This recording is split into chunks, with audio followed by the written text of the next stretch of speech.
Hey guys, Cameron with CBM Reviews here, and the 2010s are coming to a close. It's been a huge decade for comic book movies, and I'm going through each year to talk about the comic book movies that came out and whether they were the highs or the lows. We are now in 2013, and this year kind of had an issue of sequelitis. There are a lot of sequels that came out, so I'm going to tell you about the comic book movies that I felt that made an impact, and we're going to get started right about now. Well, we're almost there. I just wanted to say thank you for clicking on this video. If you're a fan of this sort of thing, comic book movie reviews, click that subscribe button. And if you want to know as soon as I upload anything, hit that notification bell. You'll be the first to know as soon as anything comes out. So 2013, like I said before, had a little bit of sequelitis. There were a lot of movies that had come out before that were getting sequels in 2013. Some of those included Batman: The Dark Knight Returns 2, which was the sequel to the first one that came out the year before based on Frank Miller's work. There was also Kick-Ass Volume 2, which admittedly was nowhere near as good as the first one. I wouldn't call it bad, especially because the fight scenes were still pretty fun, but it just didn't have that same gusto that the first one had. Also a sequel that came out in this year was Red 2, which had Bruce Willis returning, as well as John Malkovich and Helen Mirren. Didn't really do much for me, but not every comic book movie that came out this year was a sequel. One of the ones that wasn't was Superman Unbound, and unfortunately I didn't catch this one. I'm gonna have to go back and check and see if it was any good or not. Another movie that wasn't a sequel that came out was R.I.P.D., which starred Jeff Bridges and Ryan Reynolds, who Ryan Reynolds is kind of like this rookie cop that dies and he becomes part of the R.I.P.D., which is the rest in peace. You get it. You get it. He essentially has to stop the undead from causing any mayhem for the living, and he's the rookie cop to Jeff Bridges. I mean, it was all right, but it didn't make that impact that I was looking for. However, the next two movies I talk about I have seen, and I can tell you that they were not very good. Normally, I give you the worst movie of the year, but before I do that, the dishonorable mention is going to be Thor: The Dark World. It was nowhere near as good, in my opinion, as the first Thor. There were a lot of issues, forgettable villains. Some of the action was just kind of like incredibly heavy with the CGI.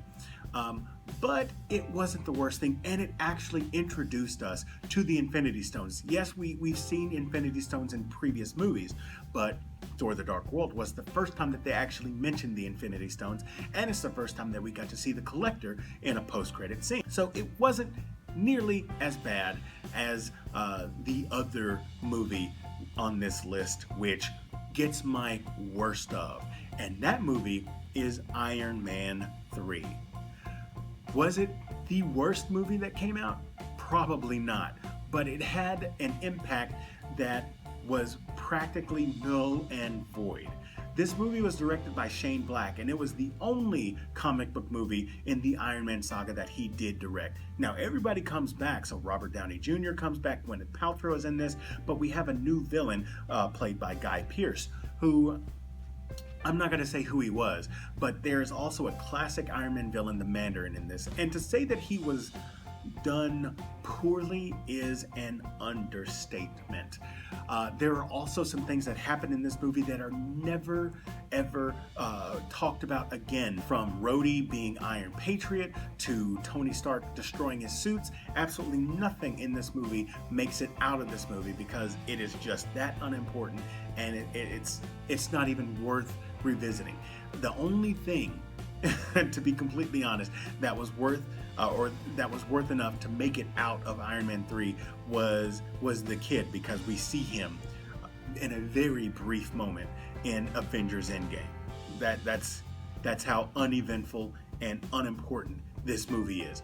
But enough of talking about those bad movies. Let's talk about the gems of 2013. And the first one on this list, the bronze medal, is going to go to Justice League: The Flashpoint Paradox. Yes, an animated movie is going to beat out all of the other ones, but because of how good it was, and because they were in some sort of an alternate timeline, they were able to get away with things that they normally wouldn't be able to get away with.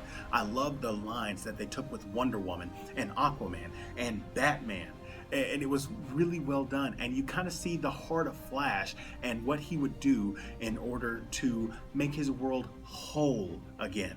This movie was directed by Jay Oliver, and it starred Justin Chambers and C. Thomas Howell as the two main protagonist-antagonist roles. You really get to see Reverse Flash in his height of evil nature. I really loved how this went, and it's very, very violent. Definitely not for kids, which is another selling point for this movie. I was really struggling about who to give the second place silver medal to for 2013, and I eventually settled on the Wolverine.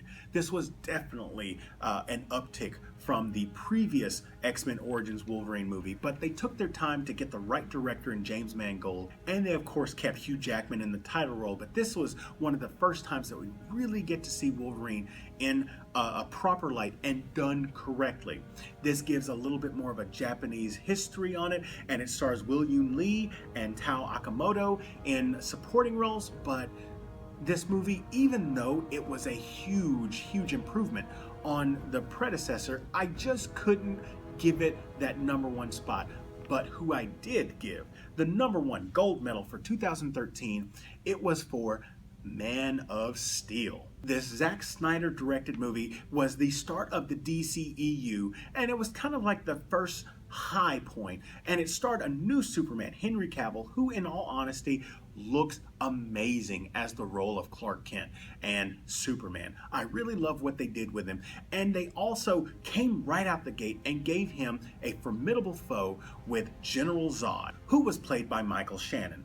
I really loved how they did all of these things with it, and the fight scenes, because of Zack Snyder's style, it looked like a live action Dragon Ball Z, like a Goku versus Frieza, except much better than that other Dragon Ball live action movie.